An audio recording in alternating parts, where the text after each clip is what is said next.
Please be ready for a dictation of part 3 from a material taken from the website byju's.com on Comptroller and Auditor General of India, which can be suitable for DDC, PA skill and any other skill exam. 5 seconds.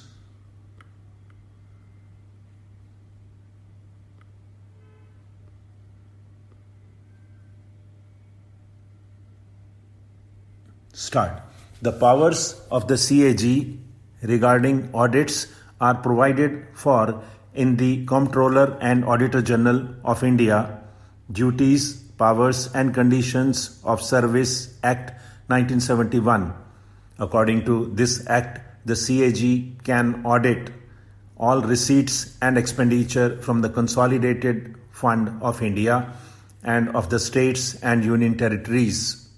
All transactions relating to the contingency funds and public accounts, all trading, manufacturing, profit and loss accounts and balance sheets and other subsidiary accounts kept in any department, all stores and stock of all government offices or departments, accounts of all government companies set up under the Indian Companies Act 1956, accounts of all central government corporations whose acts provide for audit by the CAG, accounts of all authorities and bodies substantially funded from the Consolidated Fund, accounts of any authority, even though not substantially funded by the government, at either the request of the Governor or President or at the CAG's own initiative. Functions of the CAG of India. The Constitution in Article 149 provides the legal basis for the Parliament to prescribe the duties and powers of the CAG in relation to the accounts of the Union and of the states and of any other authority or body. The CAG Duties, Powers and Conditions of Service Act was passed in the Parliament in 1971. The DPC Act was amended in 1976 to separate accounts from audit in the Government of India.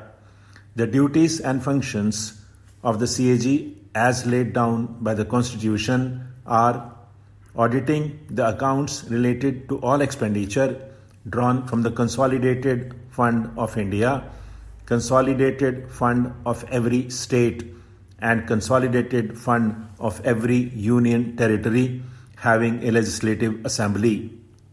Audit of all expenditure from the Contingency Fund of India and the Public Account of India, as well as the contingency funds and the public accounts of states.